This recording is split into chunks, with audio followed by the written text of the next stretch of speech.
नमस्कार, the red mic में आपका स्वागत। 22 जनवरी को प्राण प्रतिष्ठा हो रही है। इसके चलते तमाम बातें भी कही जा रही हैं राजनीतिक रूप से कि ये क्या भगवान राम का राजनीतिक उपयोग हो रहा है, नहीं हो रहा है, लाभ मिलेगा, नहीं मिलेगा। विपक्ष जो है वो कह तो रही है कि ये राजनीतिक फंक्शन है, लेकिन फिर वो अपने-अपने राम तलाशते भी दिखाई दे रहे हैं। अपना-अपना पूजा और फंक्शन भी करते हुए दिखाई दे रहे हैं 22 जनवरी को या उसके आगे और पीछे। इस सब के बीच में एक ज़रूरी पहलू और भी है कि आप मान लीजिए और मानना चाहिए ही, ये कहना कि इसका राजनीति से कोई लेना-देना नहीं है, ऐसा नहीं होता। मानिए इस बात को कि अगर 22 जनवरी का ये जो फंक्शन है, इसका बीजेपी की फर्दरिंग देयर पॉलिटिकल कॉज उससे लेना-देना है, तो भी ये मंदिर और इसमें हो रही प्राण प्रतिष्ठा किस तरीके से भारतीय जनता पार्टी और नरेंद्र मोदी की पिछड़ी राजनीति या पिछड़ा राजनीति उसको आगे ले करके जा रहा है या उसकी तरफ भी एक ध्यान आकर्षित करता है कि उसमें भी एक लाभ पहुंच सकता है या एक छुपा हुआ संदेश है जो पहुंचा रहा है। इस लिहाज में जो पॉइंट जिस पर आज हम चर्चा करेंगे वो है राम मंदिर और मोदी की पिछड़ा वर्ग राजनीति। मैं स्वागत करना चाहता हूं प्रोफेसर बद्री नारायण जी का। आप सोशल साइंटिस्ट हैं। बहुत बहुत धन्यवाद बद्री नारायण जी हमारे साथ जुड़ने के लिए। मैं दर्शकों को ये भी बता दूं, ये जो नीचे आप पट्टी चलती हुई देख रहे हैं, ये प्रोफेसर बद्री नारायण जी के विचार हैं, जो कि उनका अनुवाद यहाँ पर स्क्रीन पर हम डाल रहे हैं। प्रोफेसर नारायण, मैं आपसे ये जानना चाहता हूं कि सबाल्टर्न पॉलिटिक्स यानी कि पिछड़ों को ध्यान में रख करके की गई राजनीति, उसका राम मंदिर कनेक्शन क्या है आपके हिसाब से? देखिए जो राम राम वैसे जो राम का इमेज है, राम का जो जो व्यक्तित्व है या जो नैरेटिव है राम के राम, आपने सुना ही होगा कि अपने-अपने राम, यानी हर कम्युनिटी अपने को राम से जोड़ती है। भारत में स्पेशली हिंदू कम्युनिटी, किसी में कोई कहता है कि सबरी के कारण कोई जोड़ता है अपने को कि सबरी हमारी माँ, हम उनके क्लाइंट के हैं। कोई निषाद राजगुहे के कारण जोड़ता है, कोई वाल्मीकि के कारण जोड़ता है, कोई तो एक तो ये है जो सोशल कम्युनिटीज के अपने रिश्ते रामायण की कथा से बनते हैं। दूसरा जो बनता है वो ये है कि जो रामायण है उसमें या राम कथा है उसमें बहुत सारे जो अलग-अलग कम्युनिटीज ने अपनी तरह से राम के कैरेक्टर्स को कथा को कहा है, सुना है और उनकी मेमोरी में राम बहुत इम्पोर्टेंट रूप से बसे हुए हैं। वो चाहे दलित हो, चाहे पिछड़े हों, चाहे वो किसी तरह के जो हमारे मार्जिनल सबऑर्डिनेट कम्युनिटीज। तो अब ये मोमेंट है, जो एक इवेंट है, जो एक मोमेंट है, ये जो इनॉग्रेशन का इवेंट है। इस इवेंट पर और ये इवेंट तब हो रहा है जब इंडिया डेमोक्रेटिक कंट्री है, डेमोक्रेटिक पॉलिटिक्स काफी आगे बढ़ चुकी है।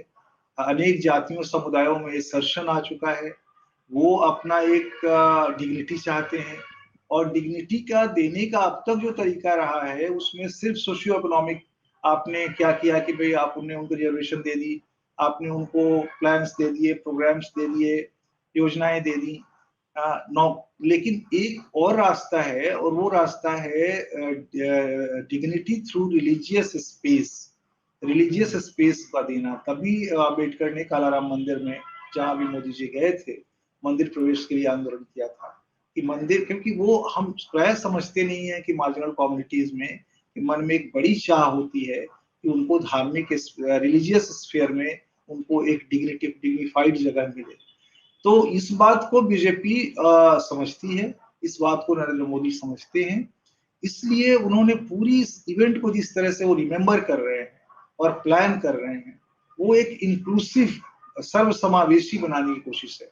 और सर्वसमावेशी बनाने का जो एक होना है वो सबऑर्डिनाइजेशन की तरफ जाता है, यानी सबऑर्डिनेट कम्युनिटीज को अपने साथ की यादों के साथ राम की स्मृति को का जो जुड़ाव है उसको फिर से याद दिलाना और फिर से याद करना। अब इस याद दिलाने और याद करने के दो तरीके हैं। एक तो यह है नैरेटिव फॉर्म में उसको किया जाए, कहा जाए और सुना जाए। दूसरा विजुअल क्रिएट किया जाए और तीसरा 3 तरीके, और तीसरा रिचुअल यानी पूजा, उन जगहों पे जाके पूजा की जाए। तो आपने देखा होगा कि जो अभी राम जन्मभूमि कॉम्प्लेक्स बन रहा है, उस कॉम्प्लेक्स में इन रामायण के ऐसे कैरेक्टर जो जिनके साथ मार्जिनल कम्युनिटी ने अपने को जोड़ लिया है, भले ही वो रहे हों न रहे हों, जैसे लेकिन जोड़ लिया है। तो उस समय क्या जातियां थी कह नहीं सकते, उस समय जाति विभाजन ऐसे था नहीं जैसे आज है। लेकिन हम लोगों ने हमारी तो आदत है कि हम अपनी इस जाति के साथ जोड़ते हैं बहुत सारी चीजों को, तो जोड़ लिया है। तो उसके कारण क्या हुआ है कि वो उनका एक पॉपुलैरिटी, वो उनको उनका अपना उनके साथ अपने तरह तरह के रिश्ते मानते हैं। कई मानते हैं कि हम इन्हीं के वंशज हैं, कई मानते हैं कि हम वो हमारे बेटी हैं। तो ऐसे में एक बड़ा सोशल बेस राम की कथा का मार्जिनल कम्युनिटी में फैलता है। और उसमें देखिए संकेत जी बहुत इंटरेस्टिंग है कि सबरी सबरी एक ऐसी मिथक है, मिथक कहें या इमेज कहें, जो नॉन ट्राइबल के मार्जिनल कम्युनिटीज के बीच में बहुत पॉपुलर है, और ट्राइबल्स में तो है ही है, ट्राइबल के बीच तो है ही है। यानी मुसहर्स जैसी कम्युनिटी जो बहुत मार्जिनल कम्युनिटी है, वो उसके मन में बड़ी एस्पिरेशन है कि एक बड़ा टेम्पल हमारे लिए सबरी का बने। और अब सबरी का टेम्पल वहां बन रहा है राम जन्मभूमि कॉम्प्लेक्स में। ऐसे सारे कैरेक्टर्स का, ज्यादातर का सबरी का बन रहा है। गरुड़ और जटायु के नाम पे द्वार बन रहे हैं, गरुड़ का एक स्टैचू लगाया गया है उसमें। जो गरुड़, आपको पता होगा कि एक टोटेमिक साइन है गरुड़ का, जो ट्राइबल कम्युनिटीज में कई ट्राइबल कम्युनिटी अपने को गरुड़ के यानी गरुड़ और जटायु के टोटेमिक साइन से जोड़ती हैं। तो उनके मन में वो through that totem they reach towards the story of Ram और मेमोरी ऑफ राम। तो नल नील जो हमारे जिन्होंने कहा जाता है कि समुद्र में जब पुल बांधा जा रहा था उस समय जो जिन लोग जो इंजीनियर थे उस पुल के, या जिनके हाथ से छूने से पत्थर तैरने लगते थे, वो बहुत सारी हमारे आर्टिजनल कम्युनिटी उनके साथ जोड़ती हैं, उनको अपना आइकॉन बताती हैं। वाल्मीकि को भंगीस, हमारे जो चूड़ास, हमारी जो सुपर कम्युनिटीज, जो अर्बन दलित कम्युनिटी है प्रायः आज, वो उनको उनके साथ अपने को जोड़ती है। तो ये जो तरह तरह के नॉट्स एंड रिश्ते हैं, उन रिश्तों को फिर से याद दिलाना और फिर से याद करना, और उस याद के माध्यम से एक मोबिलाइजेशन का कैपिटल तैयार होने की प्रक्रिया या करने की प्रक्रिया, अगर आप कहें तो, नहीं भी करें तो अपने स्वतः ही होगी। वो इम्बेडेड है उसमें, ये उससे जुड़ा हुआ पैकेज है कि आप ये करेंगे तो आपको ये फायदे भी होंगे। और अगर उसको आपको लगता है कि ये एक तरीके का, देखिए एक तो होता है कि आप इन कम्युनिटीज के पक्ष में बोलें या इनको पॉलिटिकल वॉइस दें, ये तो एक पहलू हो गया। और एक होता है, जैसे कि हम जानते हैं, ये एक बहुत बड़ा एस्पेक्ट रहा है कि जो पिछड़े वर्ग के लोग और उनका लगातार समाज में एक संघर्ष और क्लैश सवर्णों के साथ मंदिरों को लेकर के, मंदिरों में प्रवेश को लेकर के। ऐसे में इस मंदिर में ही उसका इंक्लूजन आपको लगता है कि अपार्ट फ्रॉम सोशल जस्टिस एक रिलीजियस जस्टिस की ओर भी लेकर के जाएगा, या संदेश कम से कम तो यही है? बिल्कुल सही है संकेत जी, एकदम आप सही कह रहे हैं। मैं भी यही कह रहा हूँ कि एक बड़े रिलीजियस सिंबॉलिक स्पेस में राम जन्मभूमि मंदिर एक बहुत बड़ा ग्रैंड नैरेटिव है हिंदुत्व रिलीजन का आज के संदर्भ समय में।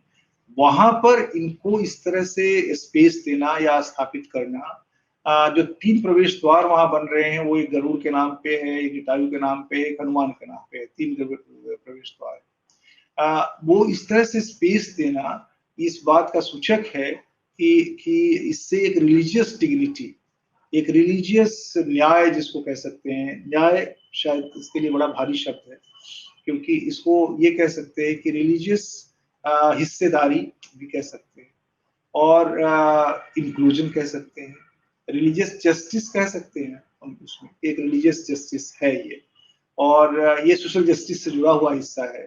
क्योंकि प्रायः हम दलित और मार्जिनल्स को ये समझते हैं कि ये नौकरी करेगा, खेती चाहता है, पैसा चाहता है। एक काशीराम जी बहुत अच्छी बात करते थे, कहते थे कि भाई देखो, रोटी वोटी तो हम लोग कमा लेंगे, वो सब हम चिंता नहीं है। सारा चिंता है, बड़ी चिंता है डिग्निटी की, हमें डिग्निटी मिलता है कि नहीं मिलता है। और डिग्निटी का एक तरीका रिलीजियस डिग्निटी है, क्योंकि हर के भीतर एक चाह होती है कि उसको समाज में इंक्लूजन हो, और इंक्लूजन के लिए रिलीजन एक बड़ा स्फेयर है समाज में। अगर उसी में आपको अछूता बने रहेंगे, उसी में आपका नकार रहेगा, तो आप पैसा कमा के भी आप बहुत खुश नहीं रह सकते हैं। तो इसलिए बीजेपी इस बात को समझती है, इस नए एस्पिरेशनल शिफ्ट को समझती है जो दलित और मार्जिनल कम्युनिटी में हो रहा है, और उस शिफ्ट की परिछाया है, और उसके लिए रामायण में स्पेस है, क्योंकि राम राज्य की जो पूरी परिकल्पना है, जिसको आज लोकतंत्र के बेस के रूप में गांधी जी ने भी कहा है और नरेंद्र मोदी ने भी उसको फिर से रिसर्ट किया उस मीनिंग को। उस मीनिंग में ये सारे कैरेक्टर्स एक तरह के इंक्लूजन, राम के इंक्लूसिव में जो व्यक्तित्व था उसके हिस्सा थे, माने गए थे। जी प्रोफेसर बद्री नारायण, देखिए, एक तो होता है कि आप सामाजिक न्याय के साथ साथ धार्मिक न्याय की ओर एक कदम उठाएं, और उसका एक दूसरा पहलू है कि ये करके आपको उससे एक पॉलिटिकल बेनिफिट पहुंचे या पॉलिटिकल डिविडेंड्स मिले, यानी कि राजनीतिक लाभ मिले। धार्मिक न्याय से राजनीतिक लाभ, आपको लगता है ये सफर पूरा किया जा सकता है?